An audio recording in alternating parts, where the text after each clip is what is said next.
Bien-aimé Shalom, nous vous disons merci. Merci d'écouter nos enseignements et merci d'écouter les orientations que le Seigneur donne en lisant la Bible. Bien-aimé, notre enseignement du jour tournera sur une question qui est importante, qui est assez subtile, mais qui est une réalité qui demeure dans l'Église. La question est, pourquoi des fidèles ne tombent-ils pas lors des prières de certains pasteurs et prophètes? La question est toute simple. Quel est l'objectif du pasteur ou du prêtre? Non pas du prêtre, mais du prophète, de l'homme de Dieu, on peut le dire ainsi. Lorsqu'il fait une prière, quel est son objectif? Et nous suivons l'enseignement. Quel est l'esprit qui résiste au Saint-Esprit?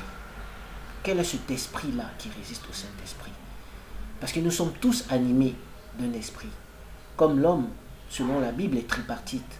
Corps, âme et esprit. Et nous commençons l'enseignement. Qu'est-ce qu'il faut savoir? Il faut savoir que l'objectif de la prière est de délivrer un fidèle. Ça sous-entend quoi? La prière de délivrance n'est pas de faire tomber les fidèles, mais l'objectif est de libérer les captifs et de libérer de certaines emprises démoniaques et sataniques dont est sujet les fidèles. Et les questions que nous devons nous poser derrière cet acte, derrière la prière qu'un prophète ou un pasteur ou un homme de Dieu fait, c'est quel est l'esprit aussi malin qu'il est, qui a la capacité de résister au flot du Saint-Esprit et mieux encore, de lui tenir tête. Lorsqu'un homme de Dieu prie sur quelqu'un, lorsqu'il impose les mains, la question à se poser est de savoir quel est l'objectif de celui-ci. Est-ce de délivrer le sujet, la personne ou le fidèle en question? Est-ce de faire tomber le fidèle pour impressionner les autres, c'est-à-dire diacres, les nouvelles personnes gagnées à Christ, les chantres, tous les membres de l'Église? Est-ce que l'objectif c'est de les impressionner? Là sont les questions auxquelles il faudrait apporter un certain éclaircissement, mais derrière lequel toute personne aurait la latitude de pouvoir trouver une réponse à ces questions-là. Ce qu'il faut savoir, lorsque le prophète ou le pasteur fait une prière de délivrance et que le fidèle ne tombe pas et reste toujours sur ses deux pieds, on peut dire que le fidèle soit n'est pas vraiment disposé, mais lorsqu'il est toujours sur ses deux pieds, il y a plusieurs questions à se poser. Moi, je peux dire que le fait qu'il soit encore sur ses pieds génère de cela trois hypothèses. On peut tirer quatre hypothèses, mais je dirais trois. La quatrième, elle viendra. La première, c'est que le fidèle n'est animé d'aucune possession quelconque. Donc, probablement un chrétien véritable. Vous savez, lorsqu'on impose les mains à un fidèle qui a le Saint-Esprit ou qui est né de nouveau, il n'y aura pas forcément de signe particulier. Deuxièmement, le fidèle n'est animé, ça c'est premièrement, il est animé d'aucune possession, aucune. Et deuxièmement, si le pasteur ou le prophète a le Saint-Esprit en lui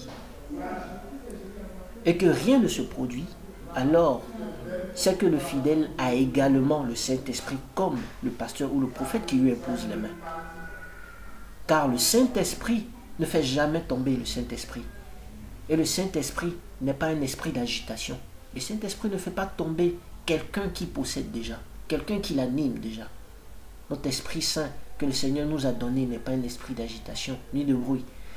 Nous disons troisième point, si rien encore se produit, alors le prophète ou le pasteur n'a pas le Saint-Esprit et ne travaille pas pour le Seigneur, mais travaille pour son propre compte et son propre ventre. Ou soit, ça c'est le quatrième point que je disais, on peut le mettre en NB. Ou soit les deux, c'est-à-dire le prophète ou pasteur ou le fidèle, aucun des deux n'a le Saint-Esprit. Donc ces 4 points peuvent définir le fait qu'un pasteur ou un prophète peut prier sur quelqu'un sans que quelque chose ne se produise de façon particulière. Ce qu'il faut savoir ensuite, c'est que le Saint-Esprit ne fait pas tomber quelqu'un qui est animé par lui-même. Le Saint-Esprit est le représentant légal du Dieu Tout-Puissant, Jéhovah, Jéhovah Jireh, Jéhovah Rapha, l'Éternel des armées. Souvenons-nous, et nous allons aller dans la Bible, le Seigneur dit dans sa parole, qui est la Bible bien sûr, dans Romains chapitre 14 verset 11, car il est écrit, je suis vivant, dit le Seigneur, tout genou fléchira devant moi, et toute langue donnera gloire à Dieu. Bien-aimé, lorsque tu es animé par le Saint-Esprit, qui est le représentant légal du Seigneur, tu représentes le Seigneur directement, et tout genou doit fléchir devant ta prière, parce que tu représentes le Saint-Esprit. Aucun esprit, quoiqu'étant son niveau dans le monde spirituel, peu importe son rang, ses genoux fléchiront. Parce que le nom qui nous a été donné est un nom qui est élevé au-dessus de tous les noms. Si tu as le nom qui est élevé au-dessus de tous les noms, aucun nom ne peut résister. Aucun esprit ne peut te résister. Alors nous poursuivons. Il est écrit, comme nous l'avons dit, que tout genou fléchira et confessera que Jésus-Christ est Seigneur. Sachons une chose également. Lorsque nous représentons le Seigneur Tout-Puissant, nous sommes remplis de sa présence, donc du Saint-Esprit.